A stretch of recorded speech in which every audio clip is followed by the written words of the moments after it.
Hello everyone. फरवरी का महीना आ गया है और फरवरी का महीना आते ही सबके दिल में हलचल मचने लगती है कि इस साल मेरा वैलेंटाइंस कौन होगा। क्या कोई मुझे प्रपोज करेगा या कोई मुझे चॉकलेट देगा या मेरा सच्चा दोस्त कोई मुझे मिलेगा। हाँ दोस्तों, वैलेंटाइंस डे सच्चा प्यार का आजकल का ट्रेंड।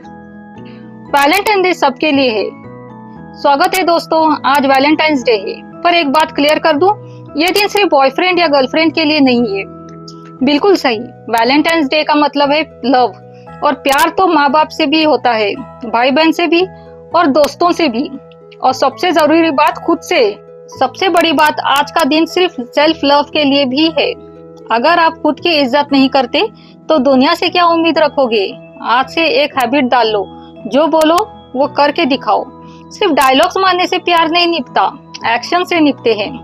पैसा या प्यार, गोल्ड डिगर कल्चर आजकल जेनजी का फैशन बन गया है। गोल्ड डिगर कल्चर आजकल एक बहुत बुरा ट्रेंड चल रहा है। लोग बैंक बैलेंस देखकर कमिटमेंट करते हैं। ये फैशन बन गया है कि लड़का मिलीनियर या बिलीनियर हो तो ही प्यार सच्चा है। लड़कियां फेक कमिटमेंट्स कर लेती हैं सिर्फ लाइफस्टाइल के लिए। पर जैसे ही लड़का बैंकरप्ट होता है या फाइनेंशियल प्रॉब्लम आती है, वही लड़कियां रिलेशनशिप खत्म करके नए अमीर लड़के को फंसाने निकल जाती है।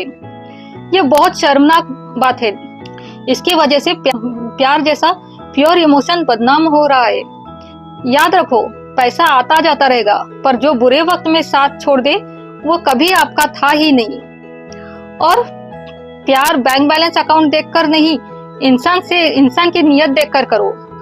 वहीं लड़के क्या करते हैं, लड़के खूबसूरत लड़कियां हो तो ही प्यार करते हैं, प्यार और प्रपोज करते हैं। जबकि वो लोग, जो खूबसूरत लड़कियां होती है, उतनी ही उनके और भी चाहने वाले होते हैं और वो किसी के साथ भी फिसल लेती है। जब आप बिलीनियर वाला पॉइंट बोल रहे हो तो आप खुद आसपास देखना कि हर तरफ यही फैशन चल रहा है। इसी को कहते हैं गोल्ड डिगर। इस पर एक शायरी बोलेंगे, खरीदी जाती है अगर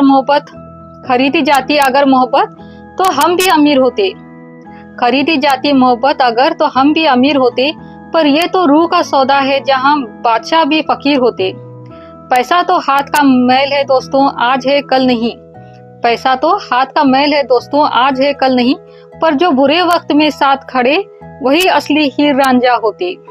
प्यार बात चली है तो आजकल फैशन निकला है फिजिकल रिलेशन को इम्पोर्टेंस देते ही इमोशनल ट्रस्ट की बजाय। एक और बात जो जेंजी को समझनी होगी, फिजिकल रिलेशनशिप को प्यार का नाम मत दो। देखो, अट्रैक्शन एक नेचुरल फीलिंग है, इसमें कोई गलत बात नहीं, पर फिजिकल होने से पहले ट्रस्ट, रेस्पेक्ट और कमिटमेंट की स्टेजेस पार करना जरूरी है। आजकल लोग पहले फिजिकल होते हैं और फिर एक दूसरे को जानने की कोशिश करते हैं। ये उल्टा है, पहले मेंटल और इमोशनल कनेक्शन बनाओ। जब तक एक दूसरे पर ब्लाइंड ट्रस्ट ना हो तब तक ऐसे बड़े स्टेप्स मत उठाओ। प्यार हासिल करने की चीज है, सिर्फ एक फीलिंग नहीं या जबरदस्ती नहीं। जिस्म तक पहुंचने का रास्ता बहुत आसान होता है, पर दिल तक पहुंचने में पूरी उम्र गुजर जाती है। मोहब्बत लिबास से नहीं, लिहाज और भरोसे से होती है। जिसमें इज्जत ना हो वो मोहब्बत नहीं, सिर्फ एक नुमाइश होती है। आजकल चाहे पेरेंट्स ब्रॉड माइंडेड हो गए हैं, बट जेनजी के जमाने में पेरेंट्स वीएस जेनजी का गैप खत्म करना जरूरी है। पेरेंट्स का डर भी अपनी जगह सही है, उन्होंने दुनिया देखी है, उन्हें फिक्र रहती है कि उनके बच्चे कहीं गलत रास्ते पर ना निकल जाए। पेरेंट्स को थोड़ा सुनना भी चाहिए। आज की जनरेशन स्मार्ट है, वो अपने फ्यूचर और सिक्योरिटी के बारे में सोचती है। सिर्फ प्यार का नाम सुनकर स्ट्रिक्ट मत हो। अक्सर बच्चे पेरेंट्स के खिलाफ सिर्फ जिद और ईगो की वजह से चले जाते हैं, क्योंकि उन्हें लगता है उन्हें कोई समझ नहीं रहा। और बच्चों, याद रखना, दुनिया में पेरेंट्स और फैमिली से बढ़कर कोई नहीं होता। खुद को थोड़ा बच्चा समझना सीख लो और उन्हें बताओ कि अपनी लाइफ में क्या चल रहा है। अगर कल को कुछ गलत हो जाए तो उन्हें पता होना चाहिए कि आप किसके साथ थे। छुप छुप कर मिलना सोल्यूशन नहीं है, ट्रस्ट बिल्ड करना सोल्यूशन है। और ट्रस्ट बिल्ड करने के लिए मोबाइल साइलेंट करना और फैमिली टाइम स्टार्ट करना जरूरी है। फैमिली टाइम स्टार्ट करने के लिए, इस गैप को खत्म करने के लिए एक रूटीन चाहिए। सिर्फ एक दिन बैठने से बात नहीं बनेगी। रोज का एक वक्त फिक्स करो, जैसे डिनर टाइम सब लोग बैठो, अपने फोन साइलेंट करके दूर रख दो, स्क्रोलिंग बंद करो और एक दूसरे के फेस को देखकर टाइम बिताओ। हंसी मजाक करो, पूरे दिन की बातें शेयर करो। जब आप रोज बात करोगे तभी इम्पोर्टेंट बातें बोलने की हिम्मत आएगी। वैलेंटाइंस डे बेस्ट दिन है ये रूटीन शुरू करने के लिए। अपने पार्टनर के साथ साथ अपनी फैमिली को भी वक्त दो। कमिटमेंट की वैल्यू, चलते चलते बस इतना कहेंगे, प्यार के बड़े बड़े डायलॉग्स मत बोलो जो आप पूरे नहीं कर सकते, उतना ही बोलो जितना रियल में कर सकते हो। जो बोलो वो करो। कमिटमेंट का असली मतलब यही है। अगर आप किसी के साथ हो तो ऑनेस्टी से रहो, चाहे हालात अमीरी के हो या गरीबी के। तो दोस्तों, आज का दिन सिर्फ गुलाब देने का नहीं बल्कि एक नए रिश्ते की शुरुआत का है। अपने आप से, अपनी फैमिली से और अपने सच्चे पार्टनर से हैप्पी वैलेंटाइंस का इजहार करो। प्यार का इजहार करना बहुत जरूरी है ताकि सामने वाला समझ सके। वादा वही करो जो हकीकत में निभा सको, बातें वही बोलो जो आंखों में आंखें डालकर जता सको। प्यार वो नहीं जो सिर्फ वैलेंटाइंस पर दिखाई जाए, प्यार तो वो है जो हर मुश्किल में मुस्कुराकर साथ निभाया जाए।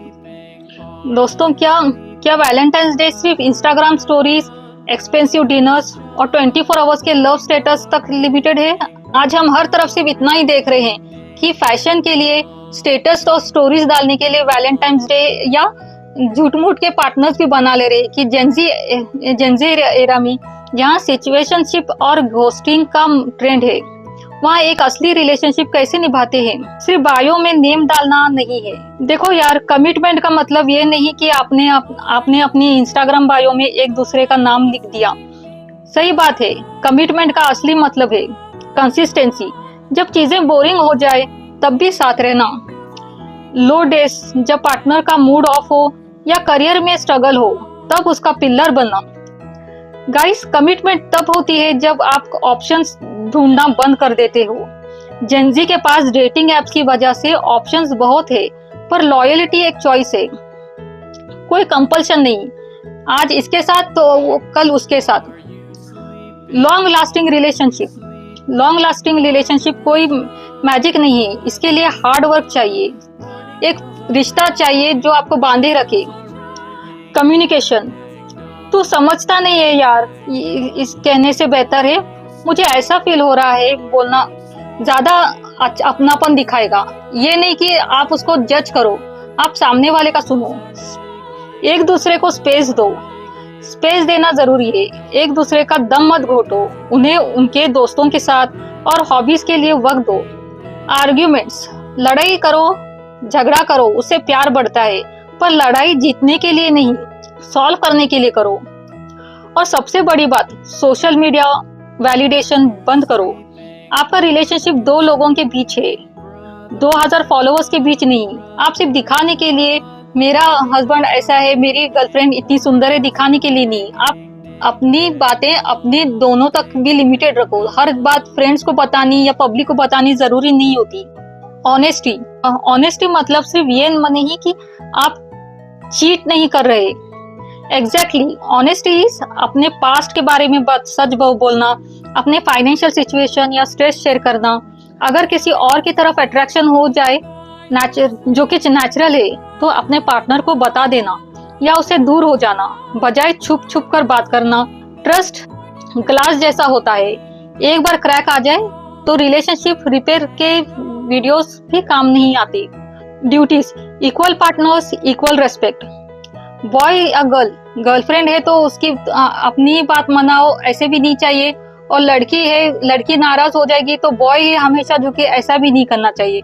रेस्पेक्ट दोनों की होनी चाहिए। रेस्पेक्ट ड्रीम्स, एक दूसरे को सिर्फ प्रोटेक्ट मत करो, उसके सपनों को सपोर्ट करो, उसके काम में हेल्प करो। उसको हर किसी के सपने होते हैं, किसी को लड़कों को बंगला गाड़ी खरीदने की रहती है तो एक्स्ट्रा शिफ्ट्स भी करनी पड़ती है, तो पार्टनर को समझो। वैसे ही लड़कियों के भी सपने होते हैं, उसके भी सपनों को एजुकेट कर पूरा करो। बी अ लिसनर, जरूरी नहीं हर बार सोल्यूशन दो, बस कभी कभी सुन भी लो। दिन भर के एक दूसरे से दूर हुए तो कोई ना कोई अपना लगता है कि उसके हर सुख दुख बांटे। इसीलिए तो लाइफ पार्टनर होते हैं कि कहते हैं कि सुख दुख का साथी। इसीलिए तो कहते हैं इमोशनल अवेबिलिटी। लड़के रोते नहीं है वाला कंसेप्ट पुराना हो गया है। Be vulnerable. लड़कों को रोना कोई शर्मिंदगी की बात नहीं है। लड़के भी रो सकते हैं, उससे उनका कितना तो भी प्रेशर कम हो जाएगा। लड़कियां ये बातें लड़कों के लिए जरूर अप्लाई करो। Appreciate him. लड़कों को भी तारीफ और वैलिडेशन चाहिए होती है। उनकी भी अच्छे काम करने पर तारीफ किया करो। कुछ अच्छी स्वीट बातें करोगे तो उसकी हिम्मत बढ़ेगी। Be his peace. दुनिया भर का स्ट्रेस लेकर जब वो आए तो आप उसकी पीस बनो, स्ट्रेस नहीं। आजकल के जमाने में दोनों के लिए ये एप्लीकेबल होती है। दोनों जॉब्स पे जाते हैं तो दोनों को चाहिए कि जब घर पर आए तो एक दूसरे से लड़ाई झगड़ा रफ टफ बात करने से बेहतर है कि प्यार से बात करो। स्ट्रेस देने की बातें, टॉन्ट मारने की बातें मत करो। इमोशनल सपोर्ट बनो। उसकी मेहनत और उसके छोटे छोटे एफर्ट्स को भी एक्नॉलेज करो, तारीफ करो। थोड़े सजेशंस दो ताकि एक दूसरे को और उसके काम में हेल्प हो जाए। Behaviour for couples, spouses. चाहे आप बॉयफ्रेंड गर्लफ्रेंड हो या हस्बैंड वाइफ, एक रूल हमेशा याद रखना, never stop dating each other. शादी के बाद या लॉन्ग टर्म में लोग टेक फॉर ग्रांटेड लेने लगते हैं। एक दूसरे के साथ वैसे ही प्यार रखो जैसे आप स्टार्टिंग में मिलते वक्त रखे थे। एक दूसरे को छोटी छोटी स्माइल दो, आंखों में आंखें डाल के हंसी मजाक करो, तभी रिलेशनशिप फ्रेश लगेगी। एक दूसरे को थैंक यू बोलना मत छोड़ो। कोई भी सिर्फ डायलॉग पर मत जाओ कि थैंक यू और सॉरी रिलेशनशिप में नहीं चलेगी। थैंक यू और सॉरी बोलने से ही रिलेशन चलती है। एक मैनर्स तो है ही, साथ ही उसको अप्रिशिएट या सॉरी बोलने पर उसकी गलती का एहसास मालूम होता है। गलती हो तो सॉरी बोलो, ईगो साइड में रखो। पब्लिकली एक दूसरे की बुराई कभी मत करो। ऐसे बहुत बार होता है जब कोई दूसरा लड़का लड़की या ग्रुप देखते रहता है तो खुद की वाइफ और खुद के हस्बैंड को कैसे कंट्रोल कर रहे हैं लोगों के सामने दिखाने के लिए उसकी इंसल्ट करते हैं, उसको जलील करते हैं पब्लिकली। ऐसे बिल्कुल मत करना। तो दोस्तों, वैलेंटाइंस डे सिर्फ आज के लिए नहीं है। प्यार एक एक्शन है जो हर रोज करना पड़ता है। स्टे ऑनेस्ट, स्टे कमिटेड और सबसे पहले खुद से प्यार करना सीखो, तभी आप किसी और को पूरा प्यार दे पाओगे। Happy Valentine's day. Be a green flag today. Thank you. अपने प्यार के बारे में जरूर कमेंट में बताना और लाइक और सब्सक्राइब करना। लर्न टू वन जरूरी बात, जहाँ पे जिंदगी के छोटी छोटी लेकिन सच्चाई बताई जाती है। आप भी सब्सक्राइब करो और अपने दोस्तों को भी बताना ये अच्छी बातें, ताकि उनकी रिलेशनशिप में भी इम्प्रूव हो सके। Thank you. Have a nice day.